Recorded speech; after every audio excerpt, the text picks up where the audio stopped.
ভারতের সঙ্গে ড্র করার পর থেকেই এশিয়ান কাপ বাছাইয়ের পরবর্তী ম্যাচ ঘিরে আলোচনার কেন্দ্রবিন্দুতে বাংলাদেশ সিঙ্গাপুর লড়াই। আজ ঢাকার জাতীয় স্টেডিয়ামে অনুষ্ঠিত হতে যাচ্ছে সেই বহুল প্রতীক্ষিত ম্যাচ।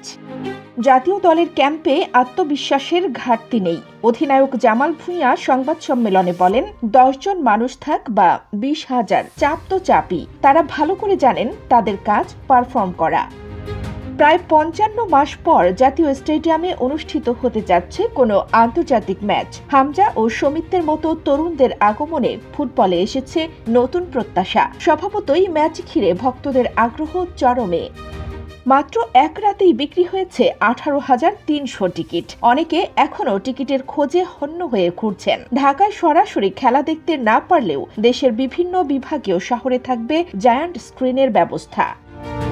সিঙ্গাপুরের বড় শক্তি তাদের সেট পিস ও বিল্ড আপ ফুটবল। সেটি মাথায় রেখেই নিজেদের প্রস্তুত করেছে বাংলাদেশ দল। দলের পরিকল্পনায় রয়েছে দ্রুত গোল তুলে নেওয়া এবং ম্যাচে ডিফেন্সিভ সংগঠনে কোনো ঘাটতি না রাখা। ক্লিন শিট ধরে রাখার দিকেও জোর দিচ্ছেন কোচ ও অধিনায়ক।